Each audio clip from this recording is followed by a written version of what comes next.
Hello, my name is Meredith Scott, and I'm a resident life director at a Erickson Living community. I'm here to talk today about our Embrace Wellness program.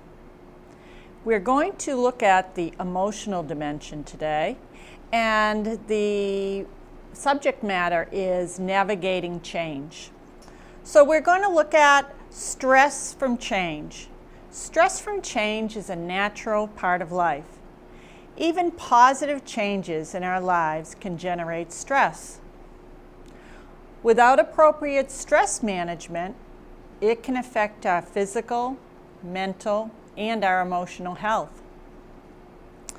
So to start out with, we're going to talk about positive and negative changes, stress that's generated by change, the effects of long-term stress, and both the symptoms of long-term health conditions generated by this long-term stress. Resources that are available to you to cope with the symptoms of chronic stress. So what are the physiological effects of stress from change? Well, stress can lead to numerous physiological changes.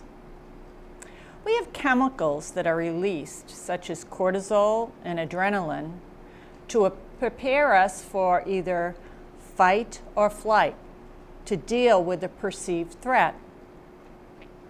The physiological changes to our body help to overcome a threat. But these body reactions are created for short-term stressful situations. Physical changes to the body include elevated heart rate and respiration, suppression of our digestive system, increased blood flow, and immunosuppression. Unfortunately, life change stress activates these physiological responses. In the same way, the body can't differentiate between stress from an immediate physical threat and stress due to our life changes. Life change stress usually lasts longer than a fight or a flight response situation that our bodies were wired for. So the stress chemicals that are released produce and contribute to a number of health problems. This primitive body response allows us to run away from a saber-toothed tiger, pull someone from a burning fire, or fight off an intruder. Our world today has lots of change, and we live long lives. So there's great potential for having to make adaptations over our lifetime. It just becomes a question of how well we make those adaptations to change. So life has both positive and negative changes that occur, and we have to adapt to. So let's talk about them. So for instance, we have marriage. Marriage is a pretty positive thing for most people. They're excited, they've found the person they want to spend the rest of their lives with. But everyone that's been involved in a wedding, planning a wedding, and making that commitment knows it can be a very stressful time in life. If you've been the parent, even after you've become married, if you've been a parent of a child getting married, we all know some of the drama that gets involved with that and the stress within families. But that's considered a pretty positive change in life. Pregnancy is another example. So many couples try for a while to have a baby. It's joyful news in a family for the most part. But your body goes through a lot of changes. There's a lot of role changes. There's a lot of fears. And so that also can have associated stress with it, as well as the fear of becoming a new parent. Changing jobs. It's usually a good thing. Very often it's a promotion or it's something you've reached out for. However, once again, you need to learn new skills, you need to figure out your place in the organization, and you need to meet new people, and so there's a lot of newness we have to adapt to, improving ourselves in the workplace. Holidays. Well, they can be very stressful. They're supposed to be happy times, and for the most part, for many people, they are. But sometimes you're put in situations with families that may be stressful if there's some problems with family members. Sometimes it's just having so much to get done and all the pressure that goes on in society around holidays. Sometimes there's been a loss in the past and the holidays bring that up for you. But once again, that's on the positive side. Retirement's another example. So we retire, we've worked our whole lives, we want to settle down, and many people say do what they want to do. But here we are, you've lost your identity within maybe the work organization you worked at. You are now maybe faced with rekindling a relationship with a spouse that you may have grown apart because you've both been so busy with your jobs. So it's a whole, once again, adaptation to a change. And lastly, moving to a new home. Now that's one that's near and dear to all your hearts because you've either moved in here to an Erickson community a few years ago, or maybe it's a new change for you. This in and of itself, if between the selling the house, the boxing, the unboxing, the figuring out how you're going to fit in this new community, making new friends, where do I go, how do I get there, there's a lot of stress. And it's a good thing that it's a very positive change you've made in your life, but there's associated stress. On the negative stressors or changes, the biggest one probably is the death of a spouse or a partner or a child at this phase of life. Really a very, very difficult, stressful, and really a long time to usually recalibrate from that and adapt to that. People go through divorce throughout their marriages. Also, loss of spouse in a different way, readjustment with children, maybe one has to find a new home, so that has many components to it, and there's also a financial stressor involved. A job loss, certainly losing your job really hits your own self-esteem in terms of why was I the one laid off? Why did I get fired?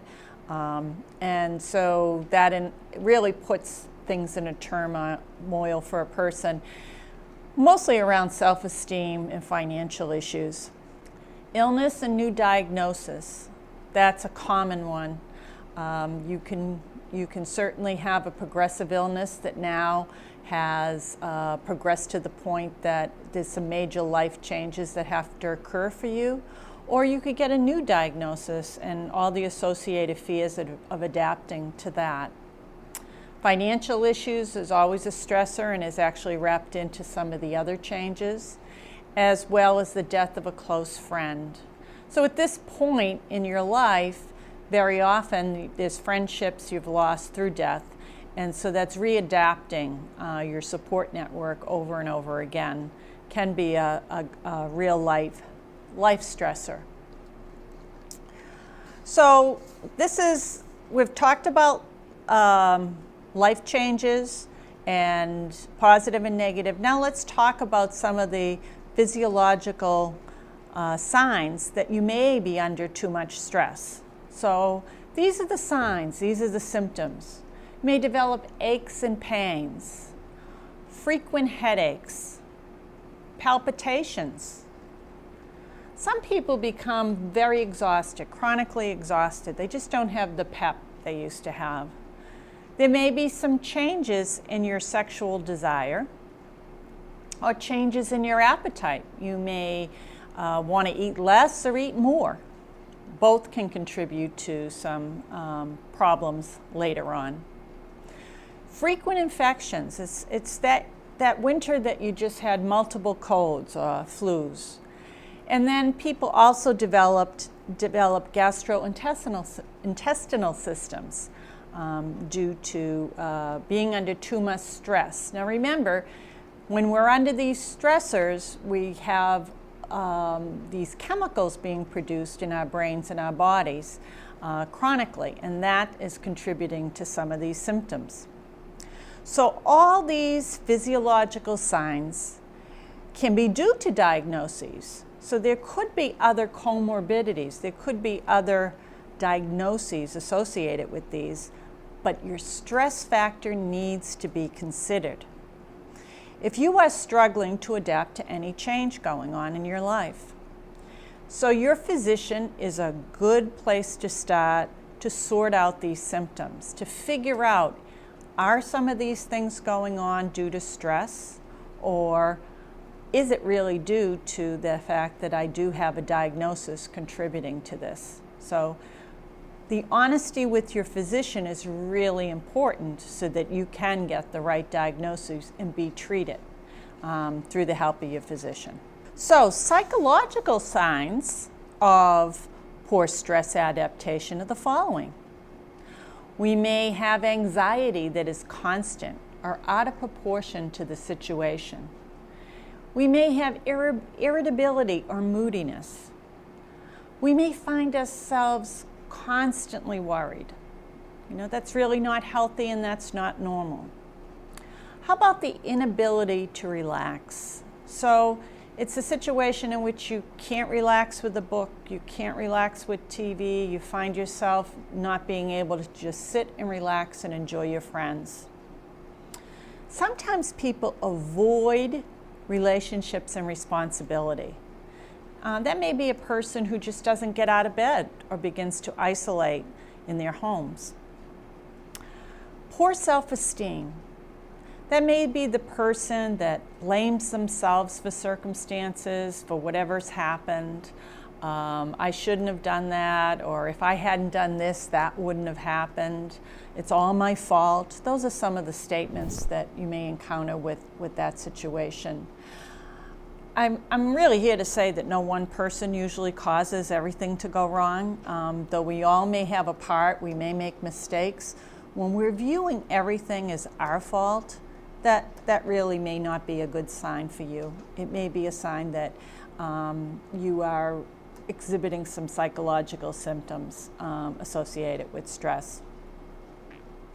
Sometimes we become more forgetful, and sometimes that's really due to the fact that we have so much on our minds, we're perseverating, or as the next statement says, racing thoughts about things, and we really can't focus.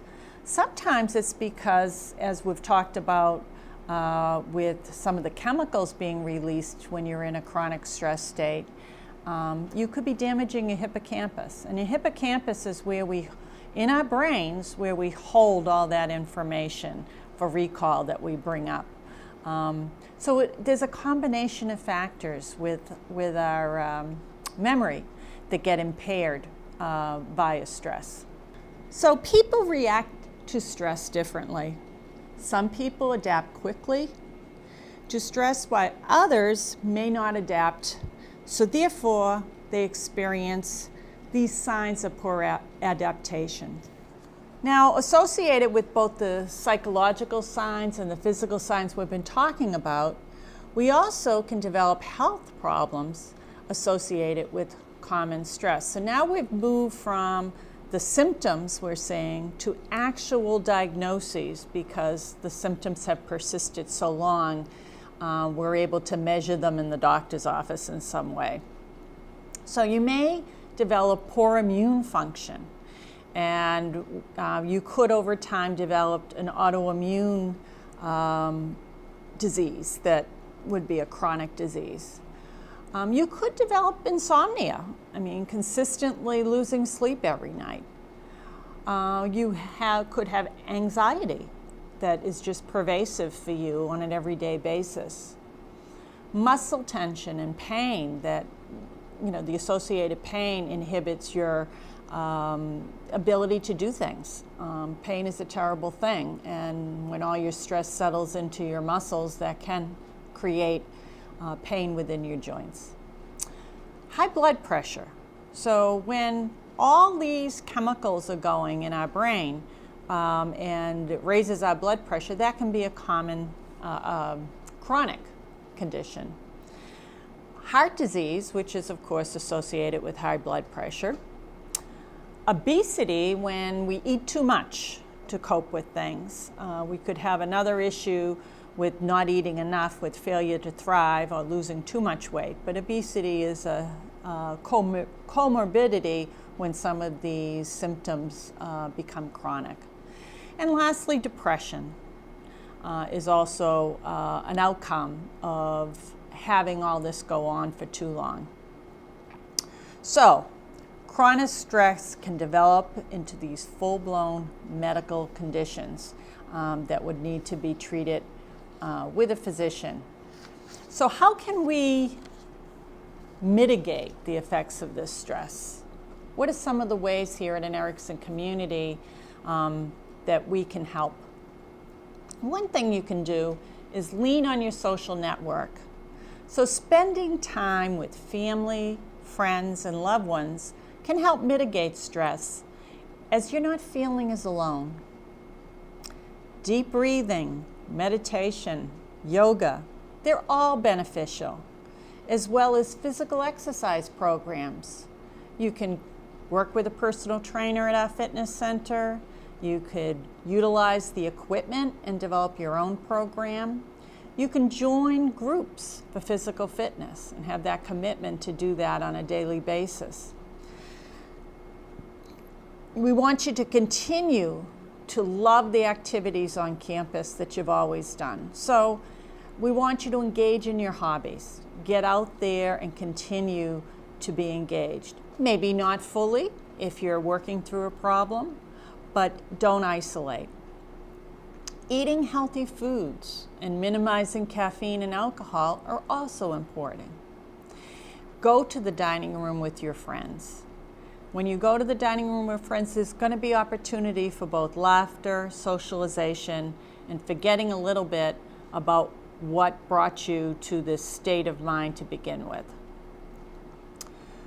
We also have on campus resident services coordinators, and they're here to help you connect with resources, including support groups. They also are just your connectors on campus. They can be your first line to go, to talk to them, to let them know what's going on in your life, and they can make some pretty helpful suggestions. They're the community connectors. They will get you involved with the resources that you need to help you navigate the changes that are going on in your life and address some of the stressors. And last but not least, see your medical provider and/or your counselor or therapist. So I alluded to this earlier. Let's think about this. You've developed all these physical symptoms. You also could have psychological symptoms. What better person to go to and be honest and share with them what you're going through than your doctor? They can really connect you with the right medications, the right treatments, the therapists to help you navigate this change. And it's right here. So all of these things are important when you are experiencing poor stress adaptation. We can become depressed, we can become overly anxious. Professional help is an important resource. We all experience stress throughout our lifetime. Engaging in techniques and resources to cope better allows us to live more engaged and happy lives.